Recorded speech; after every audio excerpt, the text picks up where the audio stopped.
Anytime. Uh,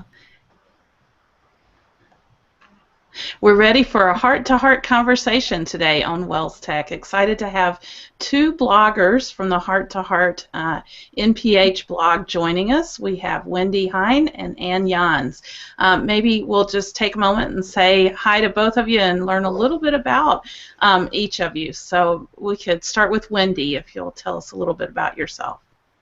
I'm the mom of 3 kids. I have a 9-year-old daughter and a 3-year-old daughter, and then I have a 7-year-old son.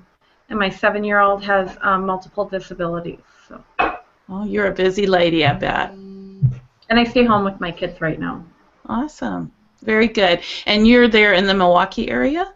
I am. Awesome. Okay, well, thank you. Ann, how about you?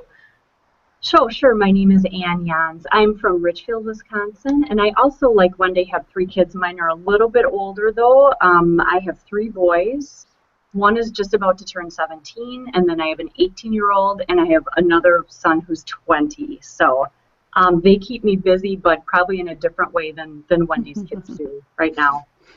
I have 3 boys almost the same age, so we got a lot in common there. All right. And I don't have 3 boys the same age, but I have a lot of interest in the topic, which is kind of raising a family in a digital age. And I think there's a lot of conversations that can happen these days that because the world is changing so quickly. And I think that's one of the things that I like about the Heart-to-Heart blog. It's really just parents talking. And I think that's one of the goals, is to have interesting conversations and then engage other parents in the conversations. What's been the experience so far? You both have done a blog on the Heart-to-Heart blog. What's been your experience so far with both the writing of it and then kind of the subsequent conversations around those blog posts? Do you want me to, should I answer or should I jump in? Either one of you, go All right right, ahead. sure. Just jump in. Okay. You know, I have to admit, when they first asked me to write, I was a little surprised.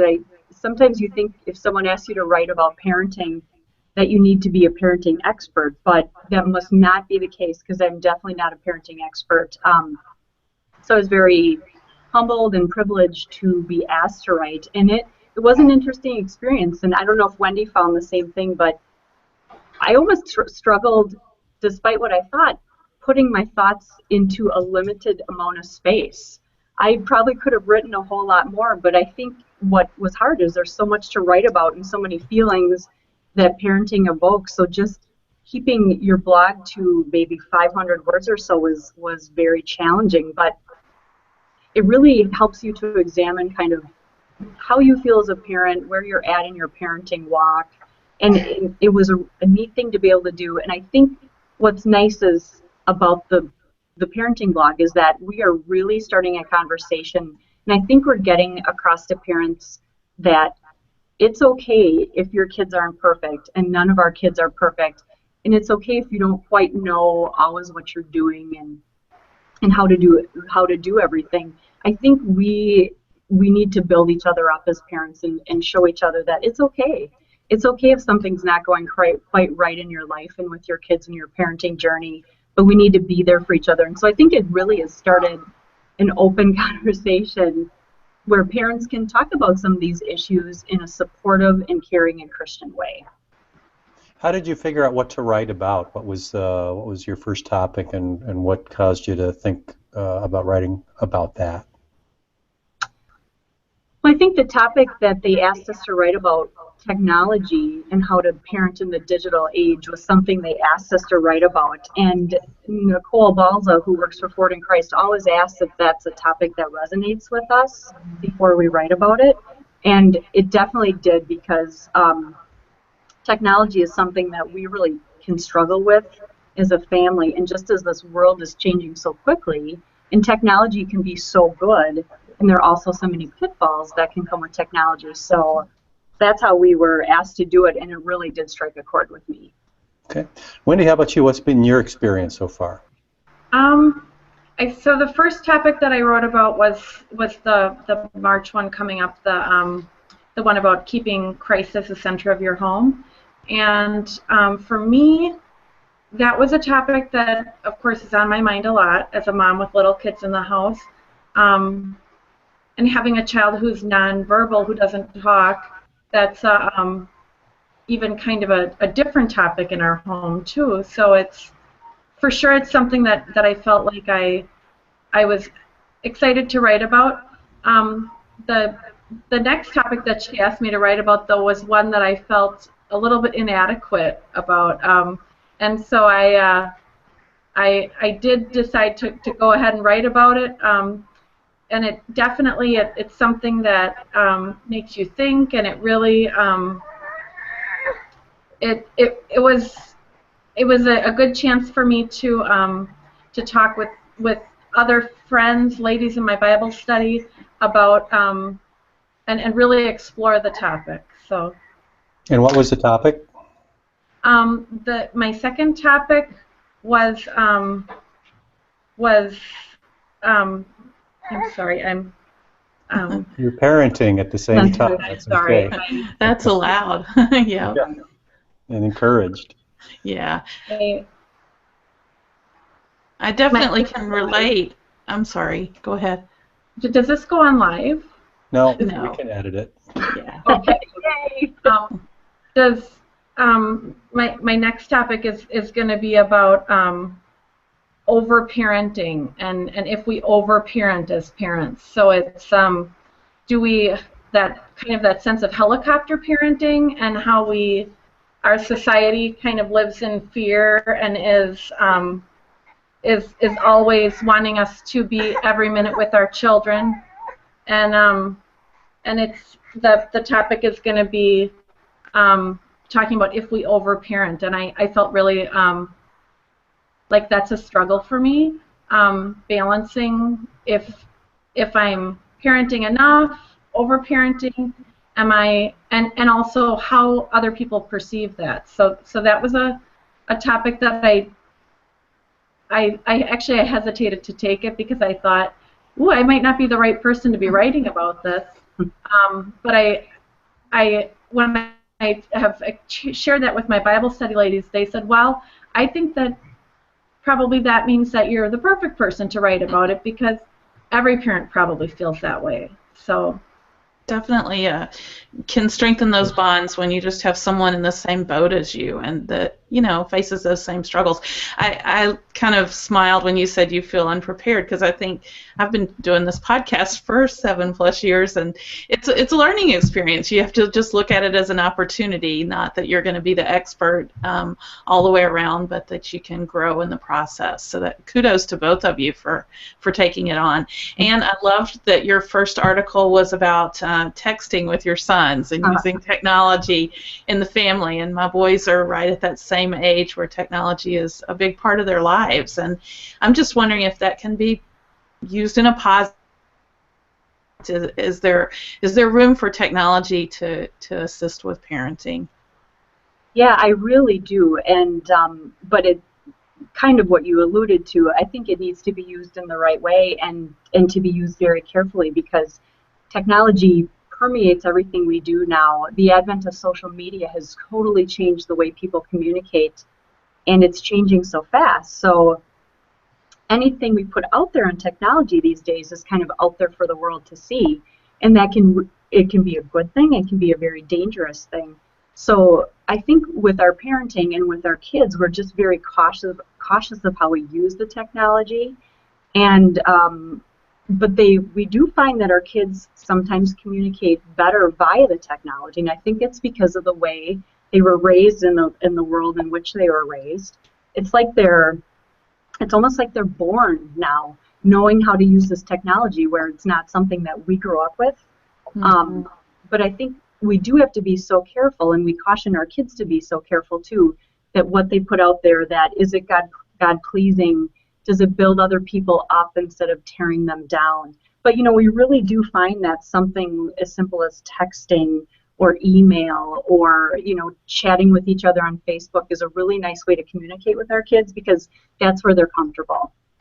They're comfortable with the webcams and they're comfortable with their technology, and I think sometimes it's nice just to touch base with them quickly I'm thinking about you, you know, I'm praying for you. It's really, it's a nice way to be able to do it, and they respond very well to that technology. Excellent. And Wendy, as a mom of younger children, I'm just wondering if technology is appropriate, if there's Christ-centered parenting that involves technology as well. Any uses of technology on your home front?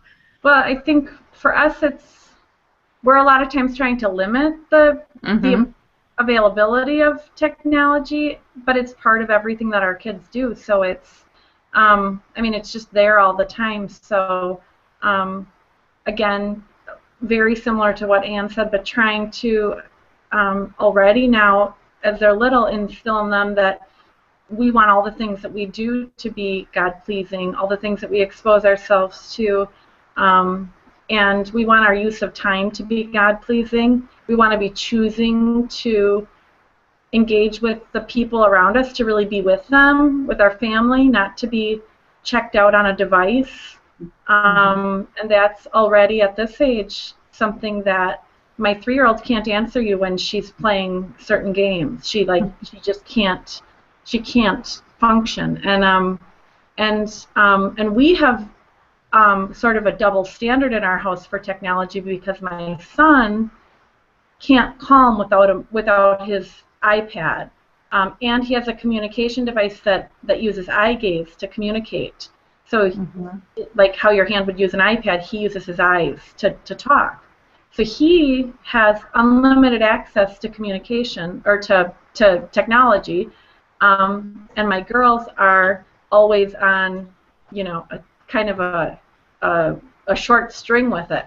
And so so we're always kind of trying to use this kind of double standard in our house, and that can be tricky. But I think for sure the couple things that we do are, we really try to think about always using them in God-pleasing ways.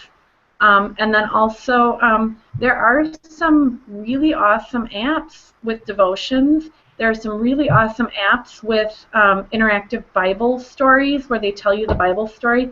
And we've not explored those as much as I would like to, but it's something that has really been on my mind, because I think if we meet kids where they're at, which is technology, we really get further with them sometimes. Nice. One thing I'm excited about is coming up on Tuesday, March 10th at 8 o'clock Central. You both are coming into the building, and we're going to do an interview, a webcast, to talk a little bit more about this blog and parenting. What are your expectations? What can we expect when we get together and do that webcast? Do you have any sense for what that's going to be like?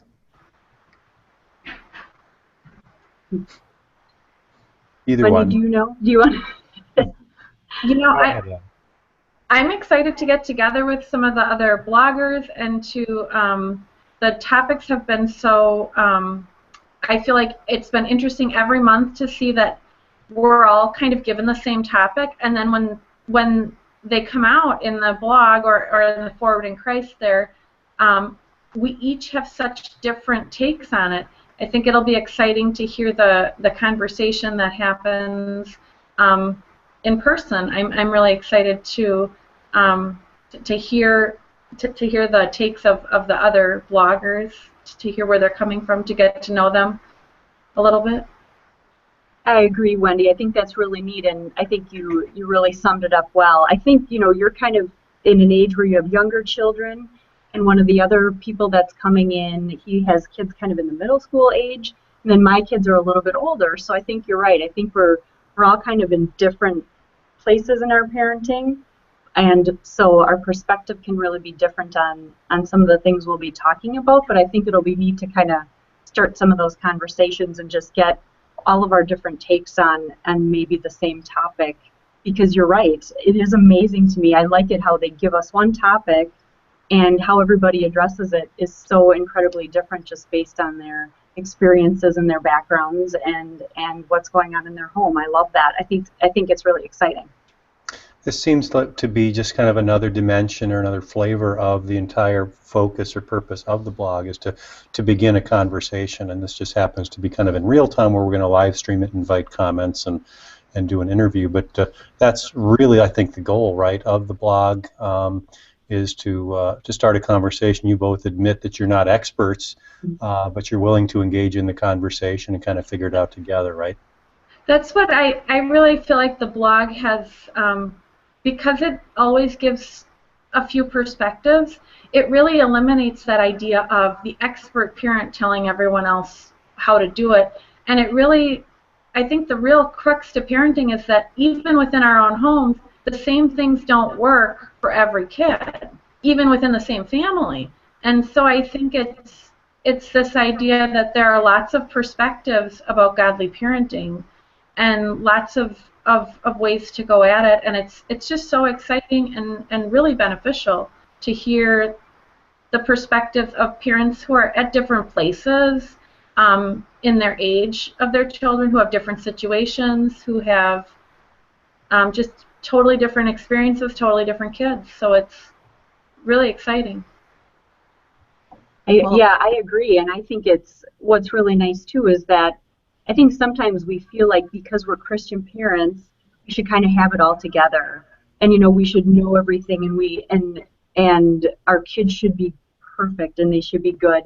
So I think it's very refreshing to me just to see the parenting blog and to realize that we're not in this alone, that we all struggle, because of sin in this world and because of things that happen in our lives, and that's okay. So I think it's really neat that is another way that we can show other parents that, what, we're all in this together. We're here to build each other up. And so I think it's nice that we really have started that conversation. Yeah, kudos to NPH for having the vision to make this a conversation online, and to have the articles in the magazine, but to establish this blog and begin to interact in that way with all the commenting around it and everything. Blessings on that webcast that's coming up. We'll be tuning in to see how that goes and to learn more about all the exciting things going on at Heart to Heart blog. Thank you. Mm-hmm. Thanks for joining us, Ann and Wendy. Really appreciate you taking the time and look forward to the webcast and meeting you in person. Thank you so much for the opportunity. We really appreciate it. Thank you. Nice to meet you, Wendy. Nice to meet you, too. We'll see you in a few weeks. Glad we could make these digital handshakes and hugs. Right, exactly. That's right. Thanks, you guys. Bye-bye. Thank you.